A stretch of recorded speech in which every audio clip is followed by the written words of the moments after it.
National Arts has been made possible by Low Real Estate Group at Path Realty, proudly serving the Shepherdstown community in West Virginia for nearly a half century, providing commercial, leasing, rental, marketing, and consulting.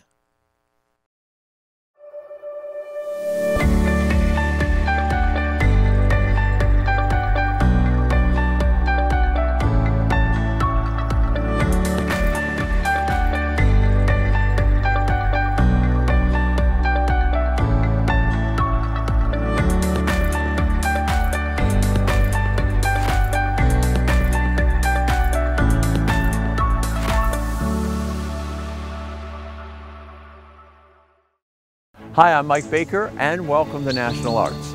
This Emmy-winning television series features some of the finest visual and performing artists in the tri-state area. Season 2 promises to be equally rewarding as we feature highlights from chamber music festivals, classical artists, poets, playwrights, cartoonists, stained glass window artisans, even a Broadway actor.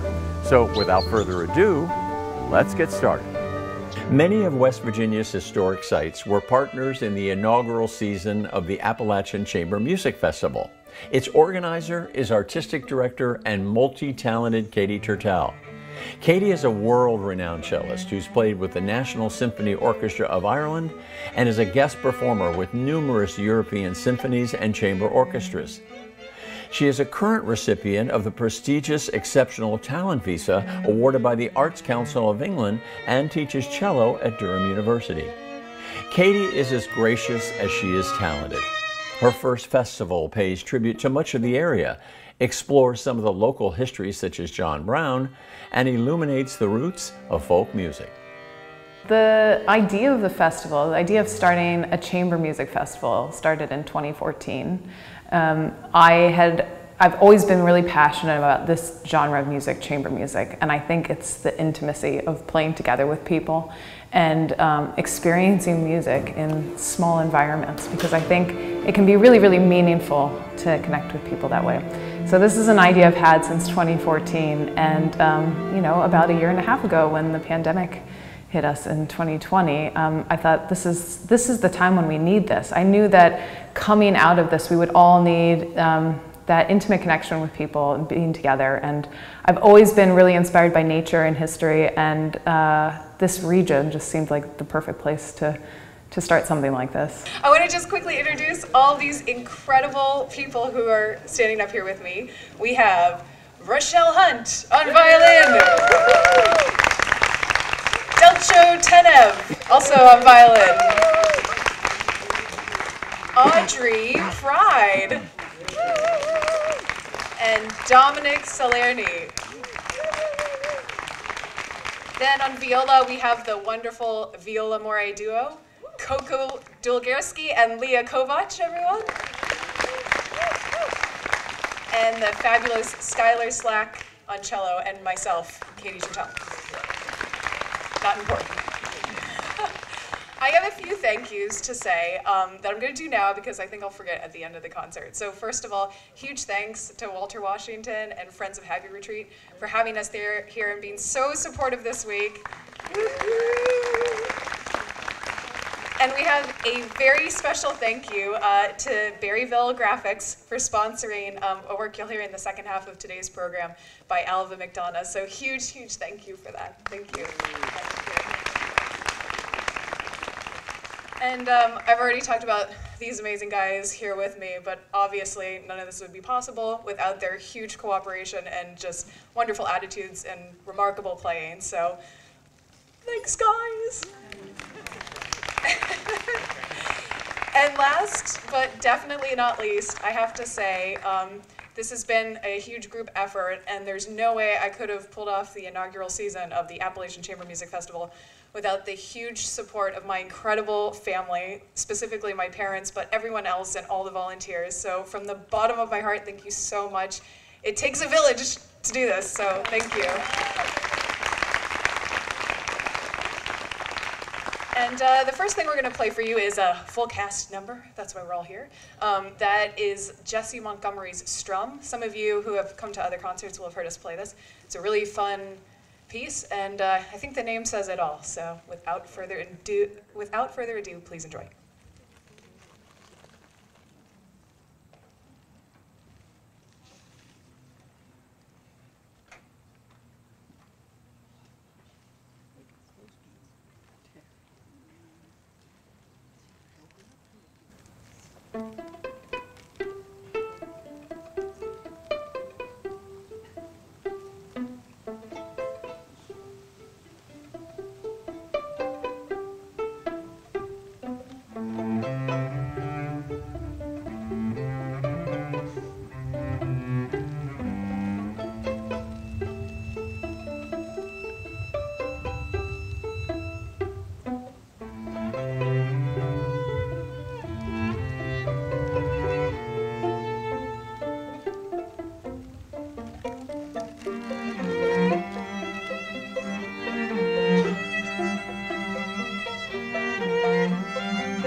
I play the cello.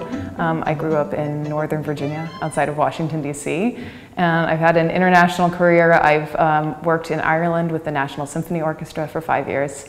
And now I live in England, and I teach at Durham. I teach cello at Durham University, among many other creative projects.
I grew up coming out to Harpers Ferry and Purcellville, Loudoun County, you know, the foothills of the mountains. And that's really what brought me back, is being inspired by the nature and looking for my sense of roots to this area. We're really inspired by, again, the history, nature, and culture of this region. But I think with any new venture in music, it's important to have a mix of classical favorites that everyone loves and that are crowd pleasers, as well as some more interesting and new repertoire. So we're doing a mix of classical favorites and some really new exciting repertoire. We have Dvorak's American Quartet, a bit of Beethoven, a bit of Edvard Grieg, who was very inspired by the music, the folk music of Norway. I'm really trying to tie the roots of folk music to what we do in the classical world, to really highlight and illuminate the fact that all music is related.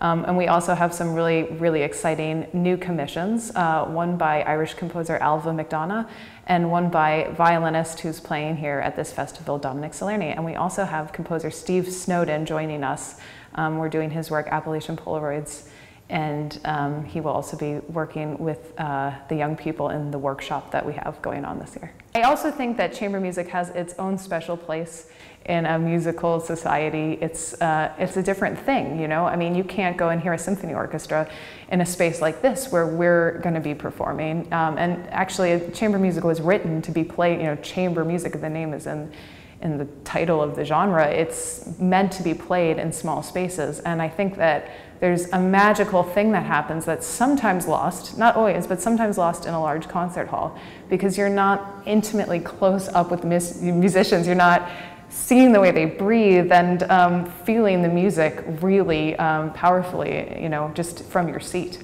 Good afternoon. My name's Dominic, and I wrote the next piece you're about to hear. This was a very inspiring sort of situation for me because I'm friends with so many of these folks here, and I got to meet some really great new people. And I thought, wow, you know, I've actually played in West Virginia before, and I sort of, you know, I'm curious about, you know, all of the culture and history. And so, you know, given the theme of John Brown, I thought, oh, what a cool opportunity to kind of weave together sort of the music that I knew pertaining to West Virginia. So I kind of designed a tone poem based on quotation that sort of tells the story of John Brown, but also weaves in a bunch of quotations. Ives, for example, the unanswered question. We have the state song of Virginia that sort of gets sneered at. And then at the end, we have this rousing kind of ragtime version of Maceo Pinkard's Sweet Georgia Brown. Maceo Pinkard was originally from Bluefield, so he's a West Virginia native, and of course this is a tune that started out kind of in the ragtime era, but then has become a jazz standard ever since. So I thought, hey, this is sort of a celebration of the music and the mythology of West Virginia, so hope you enjoy.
next piece is Appalachian Polaroids, or Appalachian, I guess depending on where you're coming from.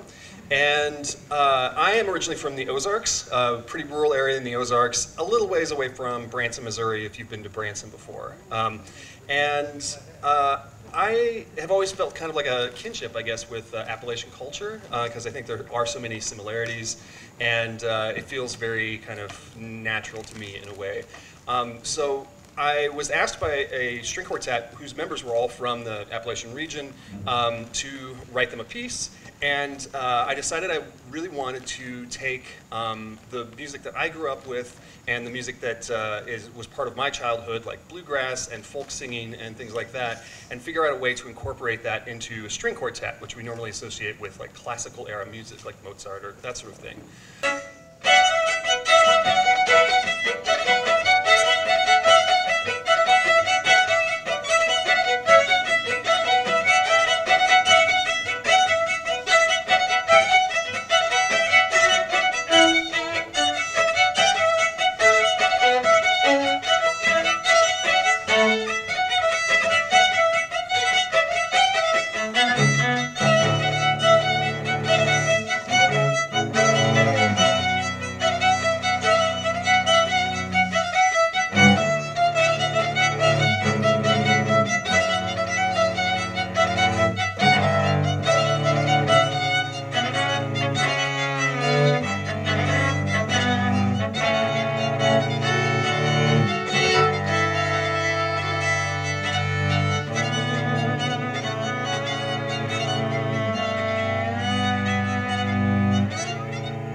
I think the challenge is playing at an excellent high level, because I believe that even if you aren't familiar with any type of music, I believe that human beings respond to excellence. And we've all devoted our lives to playing things in the most beautiful way possible.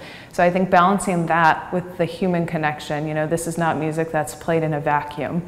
It's not pristine, it's not in, this isn't a recording studio. This music has to mean something, and it does mean something, but sometimes we get so caught up with this pursuit of perfection that some of that can be lost. So I think it's always balancing this pursuit of playing this incredibly difficult repertoire at a high level while keeping the human component and making it relevant to the people who are listening.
Tonight I performed in the Goliath Tenebrae and the Beethoven String Quartet, Opus 18 No. 1, as well as in the group work, the Danish String Quartet pieces. And the works we played are really, really special. First of all, the Goliath, to play in such a resonant hall, really matched the piece, and it really sets up just this almost ethereal atmosphere for the rest of the program, for everyone to kind of just be immersed and just kind of enjoy the music. And then the Beethoven is brilliant. It's active. It also has the very sober, somber, sorry. It also has a very serious second movement, and that's kind of like pain, suffering, how you might feel after you've been suffering a loss, and has moments of where kind of the heavens open up and it's like a ray of sunshine shines down on you, and then goes back to this dark mood. So it's really special.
The musicians are all people that I know and love, and I think a big tenet for me at this festival is I wanted to play with people who share my ethos about music, and they're incredibly talented players as well, but the thing we share is that we're all friends and that we all love playing together, and I think that's something that's really, really special that makes this festival even stronger. We're very excited to have been chosen as a venue for, one of the venues for the Appalachian Chamber Music Festival. I was very excited when Katie Turtell, the artistic director, called me earlier this year and asked if we would be interested in becoming one of the venues. By way of background, prior to COVID, we held a series of chamber music concerts here in these very rooms that we're sitting in today, with the musicians sitting in the middle and the orchestra and the audience around surrounding them, and it was just a wonderful experience. The acoustics in these rooms is really great, and so it's really exciting to us now to be getting even more involved in the chamber music scene with this festival, and we're really looking forward to the event.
I really believe music brings people together, and you know, the friendship we share and the way we've come together to celebrate this region, I think ticked all the boxes for me. It was exactly what I wanted, and it seemed like the audience felt the same way, or many people did, so I'm very happy, I'm very pleased. Thank you for joining us on National Arts. We hope you enjoyed meeting Artistic Director Katie Turtell and being part of the very first Appalachian Chamber Music Festival. Until next time, remember, art was meant to be appreciated, so you be a part of it.